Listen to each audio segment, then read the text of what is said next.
TDEE Calculator into Google. Just go into the first selection here. And then I go into putting in my details. So 27 years old. Oh, actually, use metrics easier for me. So 27 years old. I'm about 57 kg, 6'5". I'll do light exercise, 1 to 2. Sometimes I like to do sedentary because it gives you kind of a base if you weren't basically moving at all, and then you can add calories with the ones that you go away. But let's try light exercise for now. So as you can see, my basal metabolic rate is actually 1305 per day. So you don't want to go less than that because you can go into starvation mode. As you can see, it gives you all of them anyway, but it just kind of highlights the one that's the most important, the one you selected. So sedentary would be 156. So I shouldn't really be going less than that if I want to keep my current weight, and that's what maintenance calories are. So if you go down, tell you what your BMI is, what your ideal weight is. So I'm kind of sitting in there already, but it's just about how well your body feels.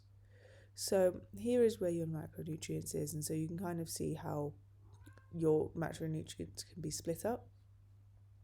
So into moderate carbs, so it's not too many carbs, lower carbs, so you're kind of higher in the fats and proteins, that's more like a keto diet. And then you got higher carbs, so if you're kind of a person who really functions well on carbs, and you don't necessarily want to keep your lean muscle, then this would be a better option. And this again is maintenance, so it's to kind of keep your current weight if I was lightly exercising. So if I want to cut, they say you should cut around 500 calories per day, but this would actually bring me lower than my basal metabolic rate. So at this case, I would actually try and go like a little bit higher, so I'd go like to 1.4,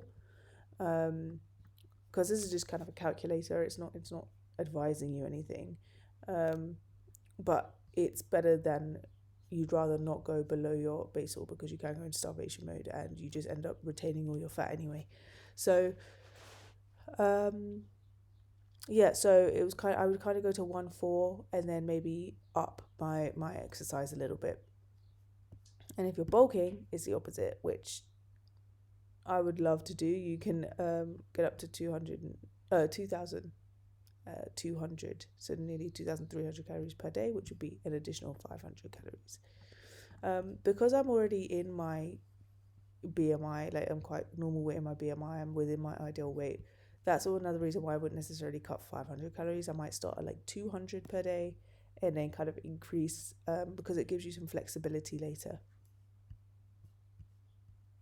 So yeah, as they've mentioned here, I also use MyFitnessPal. You'll need a food scale and a bathroom scale just to kind of keep updated. But I would also hesitate to weigh yourself that frequently because it can fluctuate within the week. So you'd rather just weigh yourself once a week or once a day, but not be discouraged if you see any fluctuations, because a lot of it can be water weight, there can be a lot of things, as long as you see a general trend going downwards.